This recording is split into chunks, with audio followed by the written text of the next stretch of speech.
Hello everybody, welcome back. We are live and we will start our session with Amoggh in the next couple of minutes. We're just waiting for everybody to get connected. Hello Rahul, how are you?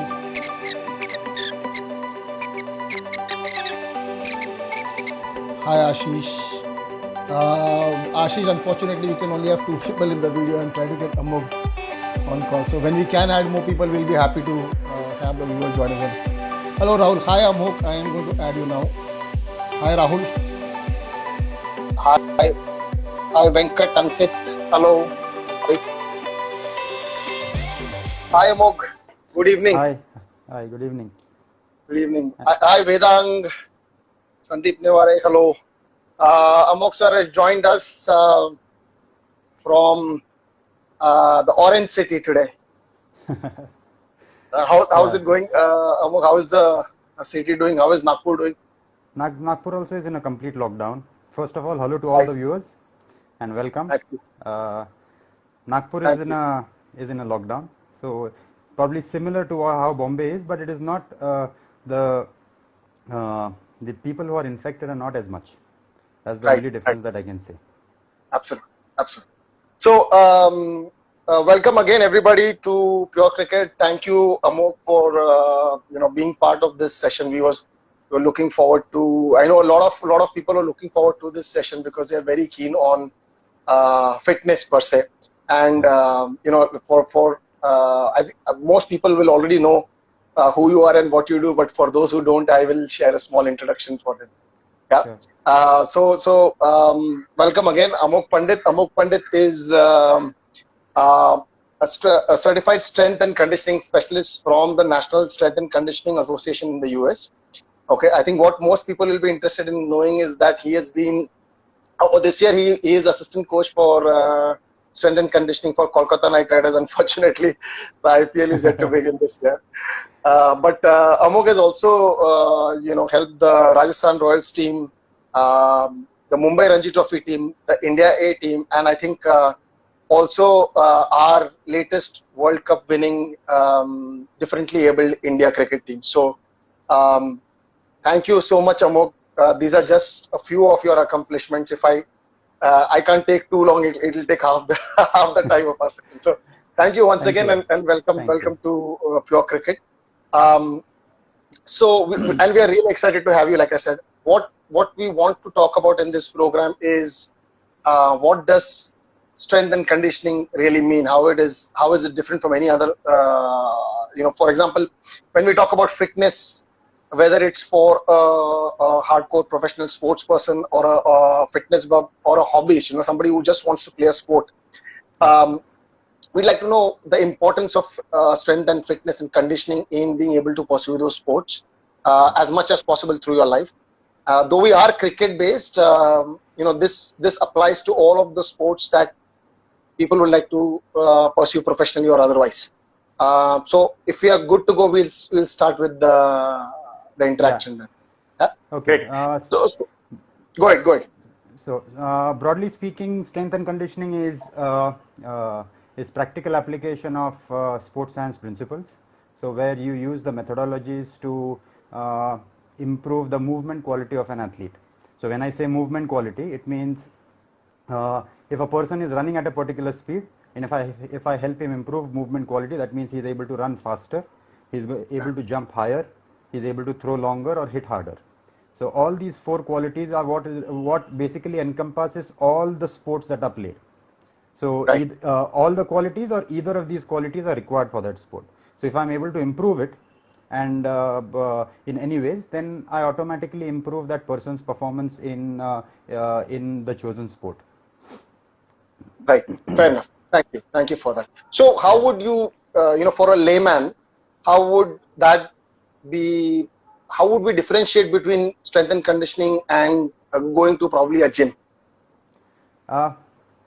People have always felt that strength and conditioning is just for athletes or elite athletes. It's not so. It can be even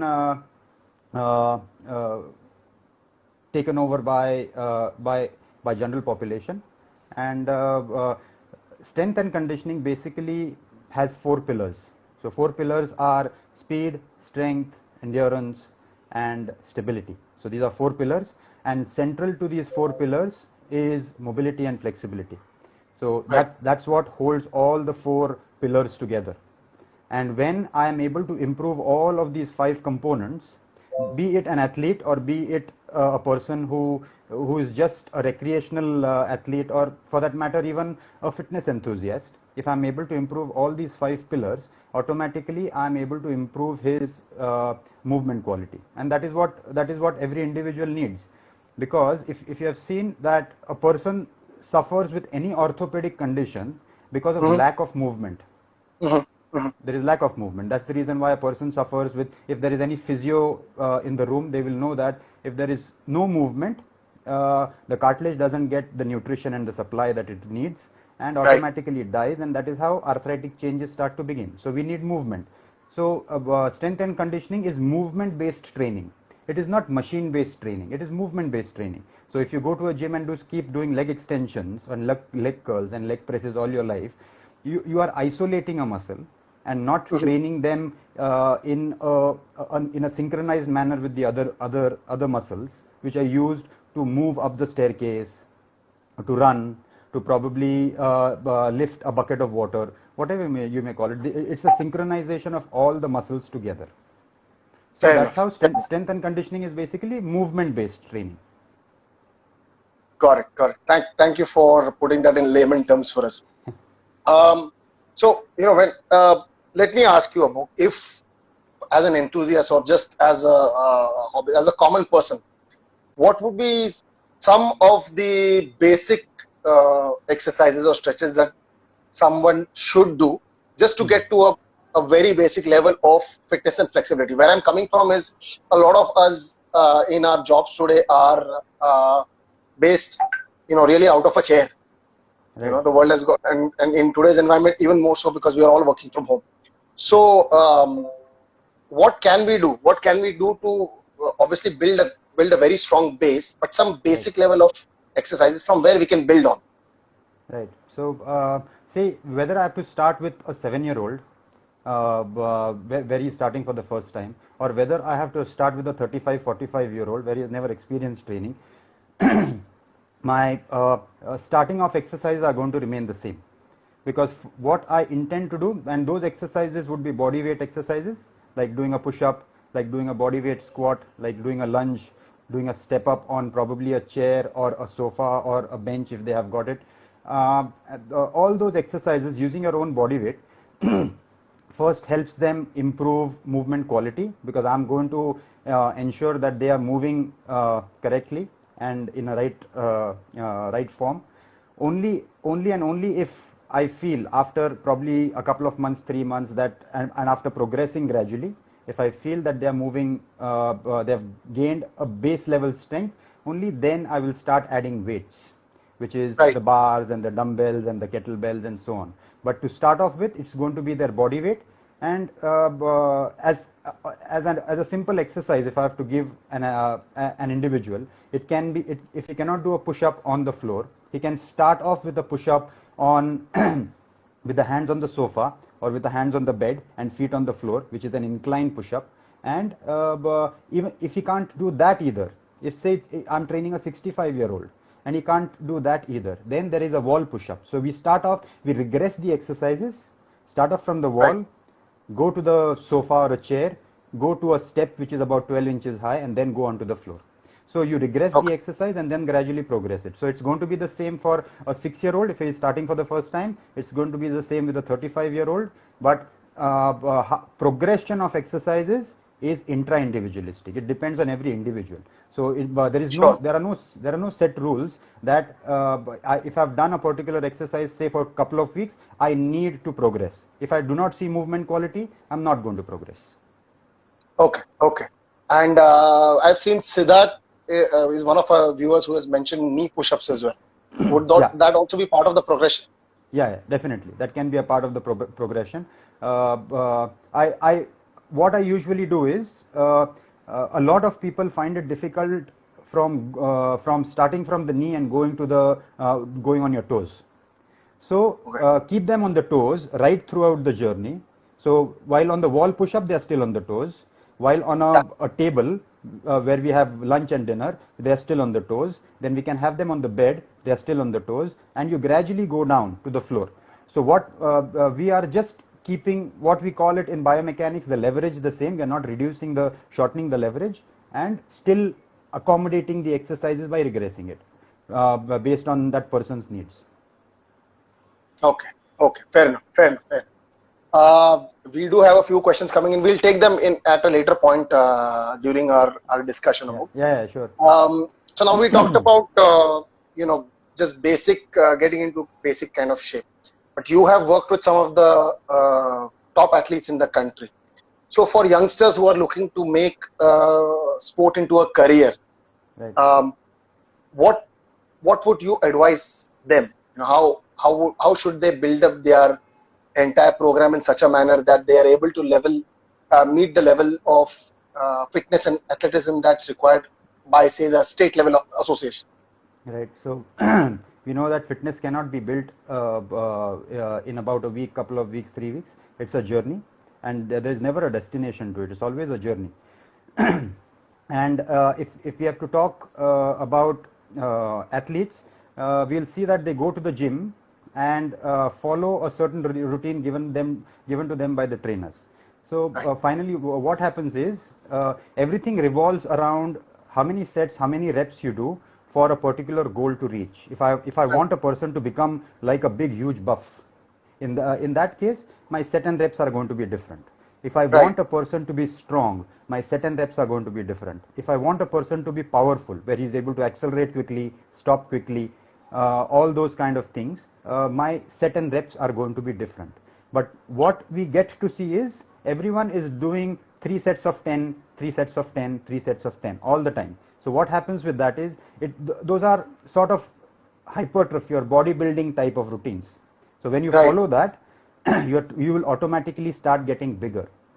So if then I always give an analogy to all my athletes that if an elephant is chasing you or a cheetah is chasing you, both are going to catch you because both are 4-legged animals at either earlier or a later stage. But immediately if you change the direction around a tree, the elephant cannot change that direction. A cheetah will. The difference is the body weight and being huge. So when a person is in a sport like cricket, tennis, badminton, squash, where directions need to be changed, you cannot afford to have huge bodies. So that is where when I said earlier, your set and rep schemes come into equation at that time. It needs to be manipulated based on the requirement of an individual athlete and that particular sport that he is participating in. Fair enough. One experience that I'd like to share with you on what you said and also for the viewers is that yesterday evening I was looking at I like to watch these videos on YouTube where top athletes feature, and there was a feature on Cristiano Ronaldo, and they had a specially built section where they were testing his fitness, agility, skill, and what sets him apart from anyone else. And they had a professional sprinter from Spain competing against Cristiano, and in a 25-meter sprint, Cristiano Ronaldo was off by 0.03 or something of the second. And but like you said, when they had to do a sort of a slalom, change direction, Cristiano Ronaldo was much faster than the sprinter. Definitely. So I just wanted to. Everyone who would like to watch how elite athletes are built, I think you should watch this particular video on testing Cristiano to the limits. This is what Sam is talking about right now. Testing Cristiano to the limits. That's the video. Okay, we'll put that on our page as well, so that you have easy access to the link. Everybody has easy access. Thanks for that. I just could completely relate to what you said because I saw it yesterday itself. So thank you. Thank you one thing to add to what I said earlier is that we always want to have like a six-pack and a chiseled body. Yeah. This is what this is what a lot of people feel, that if you have got a chiseled body, you are fit. You probably appear to be fit for ramp walks and for any kind of glamour industry, but is not that is not the fitness that you require in a sport. Okay, Right. six pack is not that is required. I'll give you really two nice examples. One is from tennis and one is from football. So as the guy you just mentioned, Cristiano Ronaldo, if you see he's got a chiseled body, he looks like an athlete, he has got that athletic physique. On the other hand, if you see Lionel Messi, he looks like a person right next door. Yeah. But the athleticism that a person has is phenomenal. Now let's shift our attention to tennis. In tennis, we have got Rafael Nadal, who looks like an athlete, who displays his skills like an athlete, and Ray Monfils is the other one. But the person who doesn't appear, who appears to be like a normal person, is Roger Federer, who has been Right. world number one for a very long time. So these are, they train with fitness in relation to what is required for that sport. They don't Right. need not necessarily train for having bigger biceps and six packs. Right. Right. We've often wondered, how somebody like Roger Federer can generate that sort of power when he's playing with that kind of a physique. So I Right. think really, really, really examples that resonate with us. We Right. watch these every day, but these things don't register unless somebody points those out to you. So thank you. So what have been your experiences with some of the athletes, some anecdotes or something that you have seen, people changing? Because again, like I said, when I'm looking up certain fitness and cricket in specific, Yeah. somebody like Virat Kohli has completely changed the expectations of expectations from a cricketer in terms of Right. fitness, and his routine is just phenomenal. So Yeah, I mean, Virat has he used to be a chubby young boy, and from there to his current fitness levels is phenomenal. It's a dramatic change. And the other person which I would like to name from the Mumbai Ranji team, whom I've trained and whom I closely train even now, is Shardul Thakur.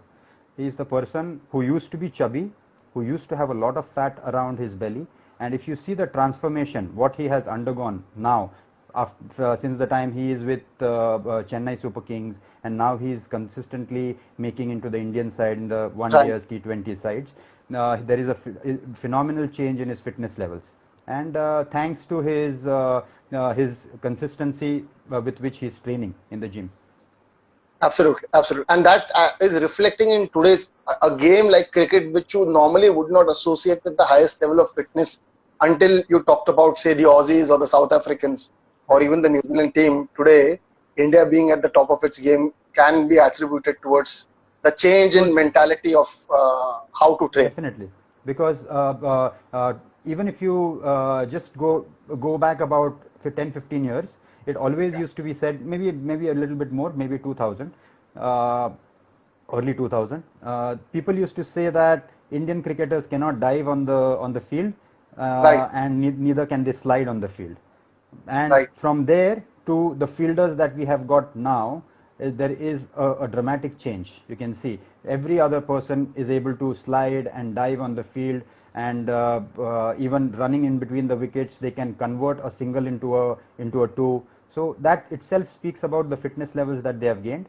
And I would like to definitely appreciate all the trainers who have been associated with the Indian team right from start, which is Andrew Kokinos, where it all started. Then right. came Greg King, Adrian LaRue, you had Ramji Srinivasan, Basu, Sudarshan. They have been, I should give them the credit for whatever fitness culture that they have been able to inculcate in the Indian team. Right, right. I also, and I'll keep bringing this up from time to time. But I read about Basu yesterday, and not yesterday, a couple of days ago, and how Virat in the beginning was not very keen on weightlifting. Yeah. And how he was able to convince him to start doing those exercises with the barbell, and then how Virat got hooked onto it. Right, right. So very interesting, and absolutely a massive role that the trainers and the physios play in the overall success of a team Definitely. in an international sport. So thank you for bringing that insight to us. Yeah. One question that we have, we'll take that one because we've not taken any so far, is by Nitin Borke. Yeah. He asks about how to specifically develop muscles for bowling fast. or For faster? fast bowling, as I said, it has to be movement based training.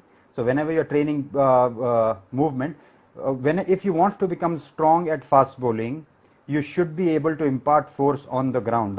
The harder you hit the ground with your leg, the ground is going to react with that, which is called as a ground reaction force, and which is Right. going to help you propel you forward and probably propel you upwards, jump higher, which is what is going to help you bowl faster. So it is all about developing force. So how can you improve that force production? You can improve that force production by doing some weight training, doing some jump Right. training. But you can basically start off with skipping side as sort of jump training, and gradually progress to jumping on the box, jumping single leg, as we call Yeah. it in India, we call langdi. So we Right. can do that for about 15-20 meters, but that has to be progressed gradually based on the fitness level of an athlete. You can't just, because someone has said that jumping single leg is a good exercise, you just cannot incorporate at the word go, because his bones and muscles are still not used to the kind of stress that Right. a single leg jumping is going to put you through. So Right. it has to True. be a gradual progress. So Fair enough. everything has to be movement based rather than doing leg extensions, leg curls. Yes, if people ask me that is leg extension, leg curls not to be done at all? No, there is a place. There is a place and time for you to do that. If say I've got a really frail and a skinny cricketer, and if I want to build his muscle mass, in that case, I will make him do the leg extensions, leg curls, leg presses in the early part of the off season to build volume in his training. But that is definitely not going to be used during the season in my case. More so the exercises more so will be like a squat, a lunge, jump on the box, jump off the box, skipping. All those kind of things would be throwing a medicine ball. All those kind of things will be incorporated during the season. So I Okay. hope I have answered Nitin's question. Okay. Thank you. We'll take one more question. This Yeah. is from I'm writing this down here. Queen Size Life, who asks us, what is the best way to build endurance during the lockdown? Obviously, we can't go out and do anything, but what Definitely. can we do otherwise? What you can do is, there are a lot of apps on app stores or Play Store which are basically timers. So they are called as Tabata timers. You can download them, and you can set timings, as in 30 seconds on, 30 seconds off on that Tabata timer, and you can do various kind of exercises like jumping jacks, running in place. If you have got some room where you can run backwards and forwards, do some sideways, and that has to be done for those 30 seconds. Any one particular movement for 30 seconds, rest for 30 seconds, again do for 30 seconds the other exercise, so on and so forth for about 10 minutes. Take a break for about 4 minutes and repeat the same routine again. So that's a 20-minute kind of a cardio session, which will help you improve your. And if you have got a skipping rope at home, you can use that as well as a modality. Okay. Okay. Sounds good. Amoggh, one question that I had. Yeah. We always talk about the yo-yo test, and I know that some teams have now stopped doing the yo-yo test. India still does. Yes, me. And Me too. So we've had a few questions around this about what exactly will it take for somebody to get to a score of 17 and something that the Indian team needs. No, Virat scores a 19. right. So what does it do? So basically, as your endurance levels improve, automatically your scores on the beep test or the yo-yo test is also going to improve. So for that, if you do not even have the base level endurance, you would start off with a 25-30 minute jog walk. If you can't even sustain that jogging for 25-30 minutes, you can start off continuously for a 25-30 minute of jogging as much as you can. Then if you are out of breath, start walking, which is your rest period. Again start jogging, walking, and you're not resting at all in between that period, and you're doing that continuously for about 30 minutes. Once you're able to do non-stop for 30 minutes jogging, you can gradually keep the time the same and look at the distance that you have covered in that 30 minutes, and start gradually increasing the distance in that 30 minutes time frame. So that is how you're going to increase the endurance to start off with. Okay, fair enough, fair enough. Thank you. Maybe I will start doing that from today. Yeah. Thanks for that. I'm sure that question was on the mind of many people. I saw them some questions scrolling through also. So thank you for answering that. Yeah. One important thing, Amoggh, is that we've talked about what we can do in terms of exercise or routines. But what would you say, and how much would you say is the role of diet in your overall fitness? We always say there's the 80-20 principle, where 20% of your hard work, kind of takes care of 80% of the results. What's your take on it?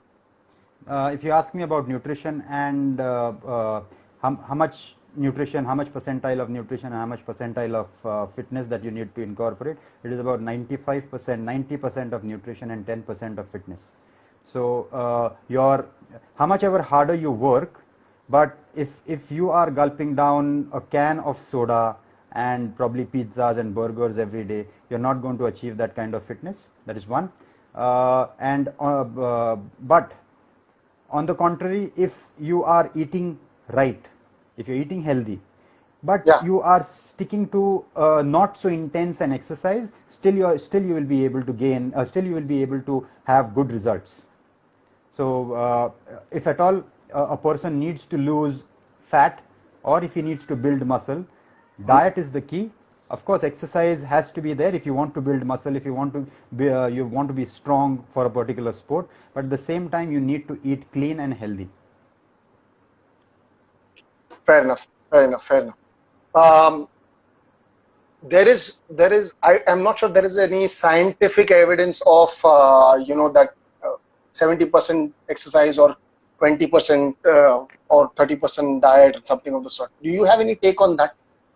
I know you said 95%, but when I say 95%, what I meant is that your diet has to be on the dot all the time if you want to get results.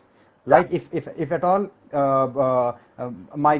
I'm buying a car, but I am using adulterated petrol, adulterated gas in that particular car, it's not going to give me mileage. I need to have good quality petrol in that. Only then I could expect, and I will expect some good distance, good mileage from that car, good performance from the car. Similarly, whatever raw material that goes into your system after whatever hard work that you have put on in the gym or on the ground, you need to provide it with the raw material, which is going to help you with faster recovery. That's very essential. If you want to build muscle, there has to be recovery. So nutrition plays a pivotal role in this. Right. So you're basically asking us to inculcate this as a habit, right? Within our lifestyle itself. Yeah. Right. And it has to be absolutely clean eating. So say a person who wants to gain weight, in that case he will be eating clean, no pizzas, no burgers, probably one cheat day in a week. This is for general population as well as cricketers as well as sportsmen, but general population more so. A person who wants to gain weight, he is going to eat clean, but probably 6 times in a day. We can talk about the science behind it sometimes later. If at all people are interested, we can have a session on that as well. Today I'll not speak about the science, but 6 meals in a day for a person who wants to gain weight, eating clean. A person who wants to lose weight should be 2 to 3 meals in a day, again eating clean. So ideally 3 meals in a day. So the science can be discussed later if at all anyone's keen to know why is that so? Why is the number of meals different for different individuals? Sure. Thank you. One thing that probably we'll want you to elaborate a lot more in one of our next sessions, but still I'd like you to give a little bit of insight. Coming from an expert, I think this will register much better with a lot of people. When we talk about intermittent fasting, there are various degrees of understanding and acceptance of that fact. I know you are a proponent of intermittent fasting, so if you could, in a nutshell, tell the viewers why this benefits people. Okay. Earlier on, as I said, there are 6 meals in a day for particular people and 3 meals in a day or 2 meals in a day for particular population. Is because if the least amount of meals you are having, whenever you eat a meal, there is an insulin spike. Once there is an insulin spike, insulin is basically a fat storage hormone. It's a storage hormone. Forget about fat storage. It's a storage hormone. So if you have worked out, say a cricketer has come in and I am giving him good amount of carbohydrates. In that case, that carbohydrates are going to convert into glucose, and then it has to be stored somewhere. Who stores it? Is your insulin. Insulin is a storage hormone. It's going to basically it's like a key for a particular door. So all your cells are like individual houses. So whenever, if you have worked out, your muscle cells, insulin will go towards that muscle cell, open up the door, and the glucose will enter that particular house. So your muscle cells are filled with glucose. Say for instance, if a person is not working out and still he is consuming all these extra carbohydrates, now what is going to happen? Now your muscles, because he is not worked out, his muscles are never going to be depleted of carbohydrates or glucose per se. So if it is not going to be depleted, now that extra bit of glucose, insulin will go and knock the door. The person inside is going to say, I do not require glucose because I'm already full. You go next door. So it's going to move ahead. Every door is going to say the same. Now it gets frustrated. It will go to the fat tissue and it knocks the door. Fat tissue is welcome all. It will just open the door and glucose is going to enter.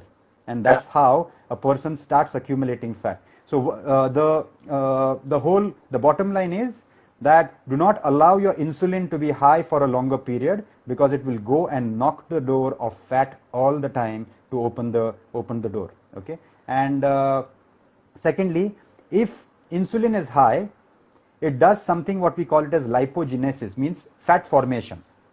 Okay. So there are two processes that happen inside your body. One is lipogenesis, fat formation, and fat breakdown. What does an individual want? Fat breakdown most of the time. He wants fat loss. So there has to be fat breakdown. So how is he going to get fat breakdown? Only if insulin is not present. It has to be absent in your body, right? How is it going to be absent? If you are fasting for a longer period of time. Right. If you do not eat, insulin doesn't go up. Right. So to keep it simple, it has to be you have to have stages of fasting and stages of feasting. Right. So if you can have that about 8 to 10 hours of feasting, and about 14 to 16 hours of fasting, I think you would be heading in the right direction. But having said that, if at all a person is already overweight, that means his muscle cells are insulin resistant. I mean, they are not accepting insulin. That's why all the glucose that he eats has to enter the fat cell. So now how is he going to make those muscle cells insulin sensitive? He's not resistant. He's insulin insensitive to start off with, right? Yeah. Insensitive. Insulin cannot send the message across. Yeah. So if he has to make it sensitive, he has to start working out, whereby the glucose inside the muscle starts depleting, and now the doors of muscle cells have to open. To enter, for glucose to enter. So there will be less amount of glucose directed towards fat tissue and more amount of glucose entering the muscle tissue. I hope, I think this is just a 5-minute run through of what I conduct almost about a 3.5-4 hour of a workshop on intermittent fasting. I think, Amoggh, that was brilliant. It's been the most understandable explanation of how intermittent fasting works. I think for the layman, this is really good. Yeah. Thank you. That's wonderful. Yes. For the viewers out there are a lot of questions. I can see a lot of questions coming through during our discussions. My request to all of you is please post these questions on our Instagram page, on our Facebook page. We may not be able to take all questions here, but I will have me and Amoggh will look through your questions and we'll come back to you with answers on those by tomorrow. So please post your questions on Instagram or on Facebook, and we'll be happy to answer. Right, moving on. 30th October 2013 is a very special day for you. Tell us why.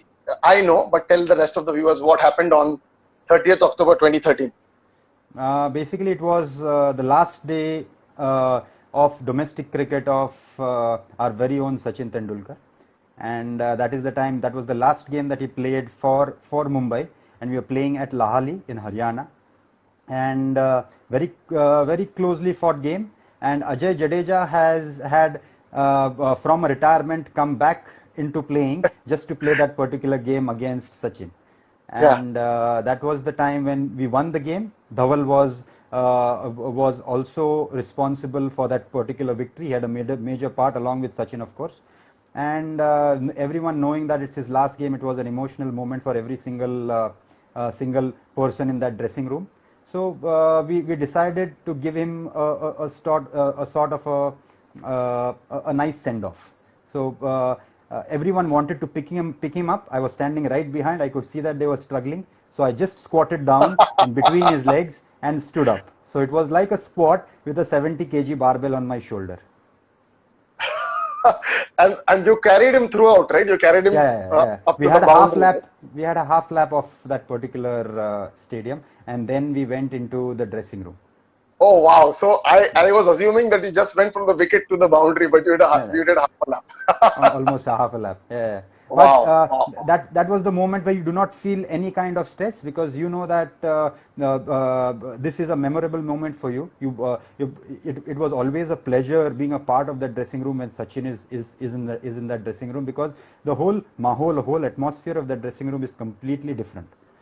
Right. Because they know that there is someone who, if at all it is required, he'll pull you out from the benches, as they say. Absolutely. Wonderful. That was a wonderful memory. Thank you for sharing it with us. Not a lot of it is a people lifetime memory. Yeah, absolutely. I think a lot of people discuss, a lot of these anecdotes are known and seen and viewed by people, but we don't get a perspective from the people who are actually involved. So thank you so much for sharing one of your treasures. I should say, cricket has given me a lot of these kind of memories. One is this one. I've been a part of 6 Ranji Trophy titles, which a lot of trainers do not get to be a part of. And one of the most memorable things which have happened in my career as a strength and conditioning coach is what happened last year when we won the World Cup for the physically challenged, and it was a completely different experience, because they are not abled cricketers, they are disabled cricketers. So entire training regime was different. But from being underdogs in front of the England team, we were underdogs purely, we could see that, and coming and not winning the World Cup, not only winning the World Cup, but staying unbeaten throughout the series. That was phenomenal for us. Absolutely. And a very proud moment for the entire nation as well. Absolutely, it was. Actually, I was going to ask you a question. Ankit 28 did ask us this question earlier. How different or how challenging was it for you to work with the differently abled team for India? There was a little bit of difference. Of course, you have got amputees. You've got people who do not have one of the legs. They have been amputated. One of the hand has been amputated. We had a snake bite victim. So we had differently abled cricketers. But the exercise regime remains the same. If a person doesn't have a leg, he's going to do a single leg squat. If he cannot do a single leg squat, he's going to do an assisted single leg squat, where we have got a TRX band, and we use that TRX band to assist him to do a single leg squat.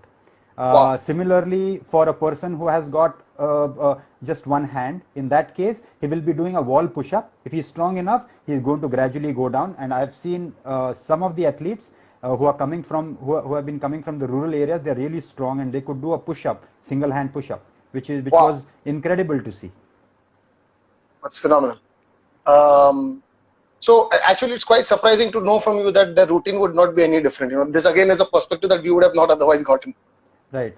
The tests were the same. We did a beep test. We did all the strength tests, fat folds, everything what I do with normal cricket, except barring a few changes with the norms.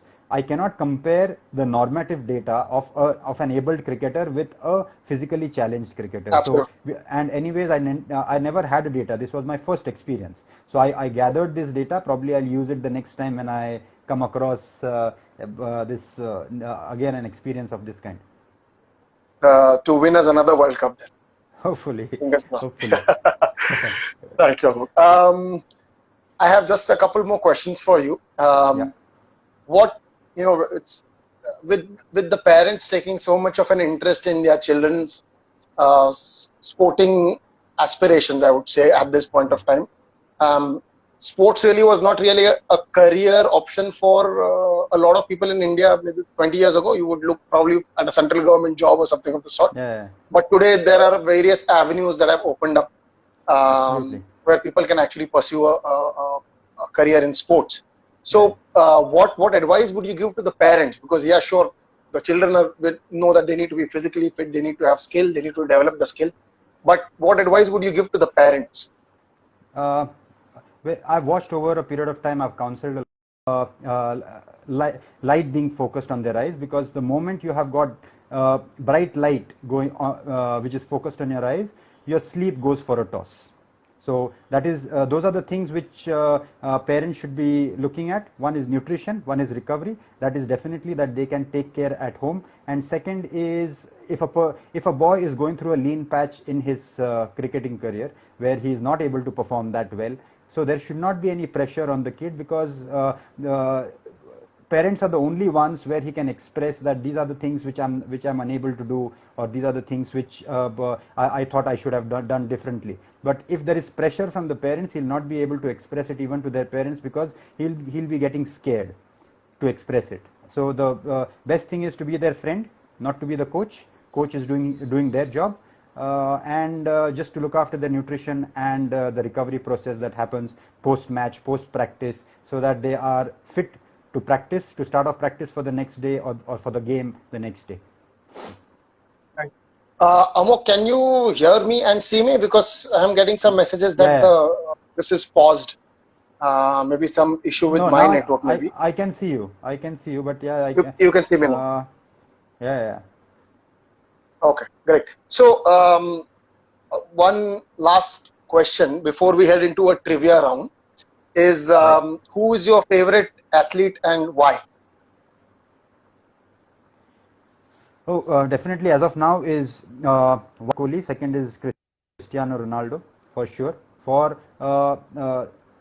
From Virat Kohli purely because that if he can bring about the transformation that he did to himself from being a chubby character, bit of overweight during his under 19 age, to what he is right now, that's a dramatic change. And it's not just being fit. There have been fit cricketers. Now who's the highest person in terms of yo-yo test? Who is the person who has done the highest scoring in India? Is Mayank Dagar from Himachal.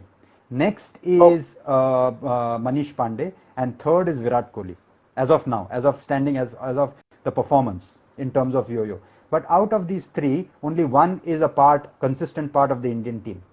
Okay, and that is Virat Kohli. If it is fitness plays a part, definitely for sure in cricket. But at the same time, I feel nutrition is what is the key as well, and that is what Virat has done phenomenally during his career. Late, he has stuck to very clean eating, absolutely clean eating. He doesn't indulge in anything which is not on the menu, which has been suggested by his nutritionist. Right. Great. We are now going to head into trivia, which is our last section. You have 10 points for each rightly answered question. Right now, Satish sir was our first guest, so he is at 9 out of 10. He is 90 points, and let's hope that let's hope you can get close to 90 points. Right. Okay. This is a unique one. Which Indian cricketer, despite having played 140 games in total Test ODIs for his country, has never won a Man of the Match award? If you need a hint, you can ask me for one. You get 5 points instead of 10. No hint. No. Let me first go through it. People who are, first of all, let's see that from my experience, whatever I've noticed, that who is the person who gets least man of the matches out of a wicket keeper, a bowler, and a batsman. We know that if a bowler takes a fifer, he's a candidate for a man of the match. We know a batsman scoring 100, he's a candidate. Taking a 5, if a wicket keeper has taken 5 victims, people say that is his job. Okay, so it's a thankless job. So it has to be a wicket keeper. Okay, so wicket keeper. Now now let's come down to a person who has played about 144 games for the country. So right from Kirmani to Sadanand Vishwanath, Kiran More, Chandu Pandit. Out of this, I feel Kirmani is one, Kiran More is the other. Then down the line, you have got Nayan Mongia and Mahendra Singh Dhoni. So Dhoni definitely is out of this. He is definitely received man of the match. So either it has to be Kirani, Kiran More and Nayan Mongia. I think Kiran More.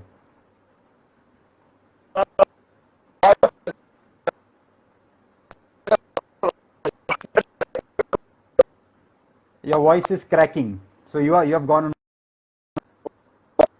now. Okay, great. So I was saying that you did a fantastic process of elimination there, but in the end you got the person wrong. It is a wicket keeper, but it's Nayan Mongia. I thought I knew it was a wicket keeper because wicket keepers seldom get a man of the match unless you have batted well. Yeah.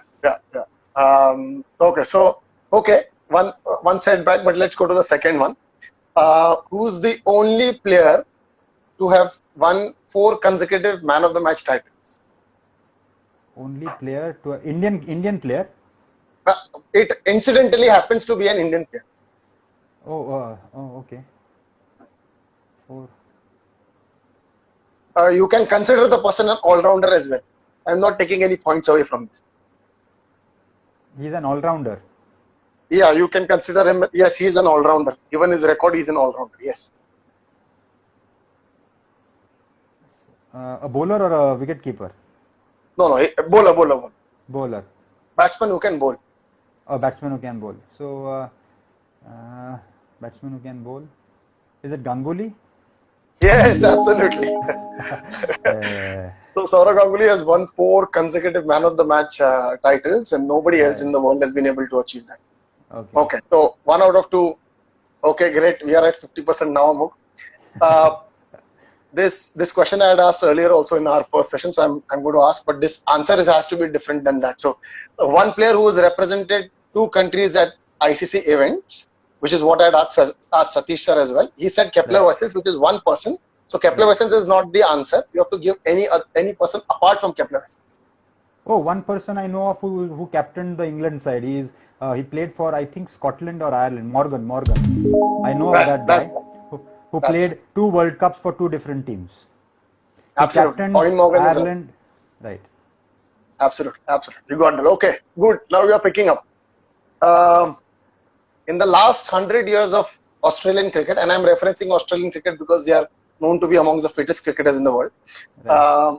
In the last 100 years of Australian cricket, only one player has been handed over the national cap without playing a single first-class match. I know. Without playing a single first-class match. I'll give you options. You want to answer without the options? Yeah, I know that. It's Warner, I guess. Warner. Absolutely. We had Vivek Razdan from India who played international cricket without playing for the state, and this person I knew because I'd read it just about a month and a half back about this. Okay, fantastic. Good going, Amoggh. Next one might be slightly difficult. Which ex-Australian cricketer goes by the nickname Churchy like the church? Churchy. When we say as safe as the church, it has to be Steve Waugh. I'll give you another chance from towards the latter end of. Your video is paused. Now you're online again. That's okay. In the latter part, you said? Yeah, overlapping with Steve Waugh towards the latter part of Steve Waugh's career. It's not Steve Waugh. Who else is it going to be? Wicket keeper. Again. Adam Gilchrist. Yes, Adam Gilchrist. Adam Gilchrist is right. Perfect.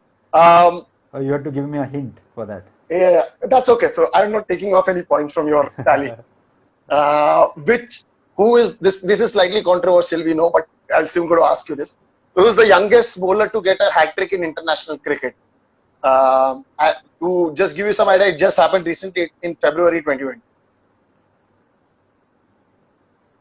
Youngest bowler? No idea. No clue. If it, Most of if the it has youngest, happened recently, yeah, most of the youngest cricketers you mean to say are from Pakistan. yeah. On paper, yes. No, but still I do not have a clue. Okay. This is Naseem Shah. On Oh, paper is okay. 16. We don't know for sure, but 16, who just took a hat trick against Bangladesh in February 2020. Wow. Okay.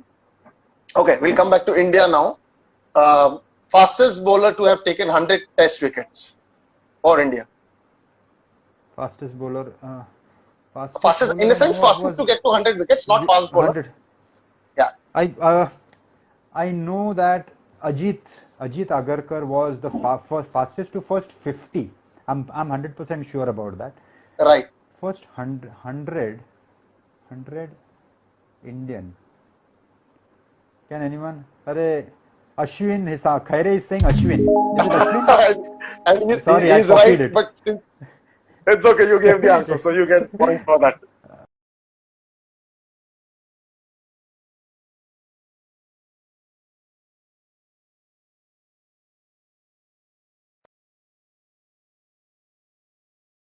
Okay. Having a problem with the connection, but we'll go again. Which Yeah. fastest? Who was the fastest to get to 10,000 runs in number of matches? Fastest to get to 10,000 runs. Any hints that you can give? Hints in the sense? Fastest. There are very few who have gotten runs. over 10,000 anyways. And Of course. There are a handful, 6 or 7, I guess, not more than that. it's Jacques not Kallis? Sachin, if I have to tell you. Jacques Kallis? One more option. No. No, Jacques Kallis. Who else? Alan Border? No. Alan Border? No. Left-hander, yes, but not Aaron Border. Brian Lara? Yeah. Yes, Lara is right. I thought that would have been a simple one for you. No. I'm very poor at this, but thankfully I'd seen this Warner's thing, as I said. That's the reason why I knew it. Okay, great. Ninth question for you. You've got, out of 8, you've got 6. Okay. So there are 5 players in the world who have scored 10,000 runs, taken 100 wickets and 100 catches in ODIs. Right. Name any 3. 100 catches in ODIs and 10,000 runs. 10,000 runs, 100 wickets and 100 catches. I'll give you a hint before you give the answer. One is Jacques Kallis is one. Absolutely right. Okay. Carl Hooper, I think he has not done 10,000 runs, but he has taken 100 catches and 100 wickets. Yeah, I'm that's not correct. sure about. So yeah, but he's not done 10,000 runs. No. Yeah. So I'll give you a hint without taking away any points. There are 2 Indians and 2 Sri Lankans. I think Sachin Tendulkar is one. Yeah, correct. So you've got Jacques Kallis and Sachin Tendulkar. I need to give how many? One more. Yeah. 10,000 runs even from Sri Lanka, you are saying. Who is that Sri Lankan guy? Arvinda De Silva? One more guess. One is a recent retiree. One has recently retired.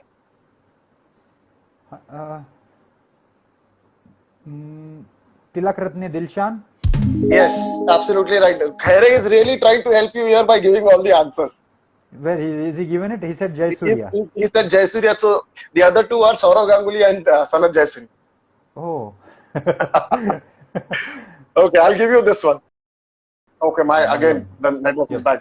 But I've asked a lot of questions on wicket keepers. The last one is also wicket keepers because my belief is the wicket keepers are probably the fittest of the lot, entire team. By far. One more question. There are 2 Indians in the list of wicket keepers with most stumping in their test career. In the top 5, top 10, there are 2 wicket keepers. Can you name both of them?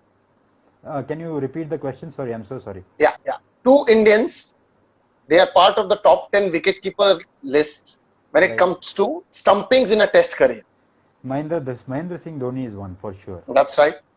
Yeah, and is it the number of stumpings that they have done? Is that the Yes. question? Yes. Mahendra Singh Dhoni is one. It can be Nayan Mongia as well. Nayan Mongia. Okay, one. It's not Mongia. I'll give you another chance. We'll wait. Is it test matches or one dayers? Test matches or one dayers? Test match can be a Sayyid Kirmani. Yes, absolutely right. Absolutely right. Yeah. And with that, we are at the end of our trivia session. You have got 8 out of 10, so you are 1 point behind Satish sir. Hopefully, during the rest of the season, you will catch up and overtake him. But that's the time that we've had. Instagram will shut us down in the next 4 minutes. But thank you very much. Thank you very much, Amoggh, for being part of this. This was very informative. We also had a lot of fun with the anecdotes that you shared with us, which otherwise we would have not known. I want to thank you on behalf of everybody who's watched this and on behalf of Pure Cricket as well. For the viewers, we are happy to take your questions on Instagram and Facebook. For all the questions that have not been answered, please write to us on Facebook and Instagram, and we will come back to you with answers on those. With that, we will end the session for today. Once again, thank you very much, Amoggh, for joining us from the Orange City. And looking forward to the next session. Just one request to all the viewers in relation to this pandemic, that you stay home, take care, and please follow the rules which have been put forth by the government.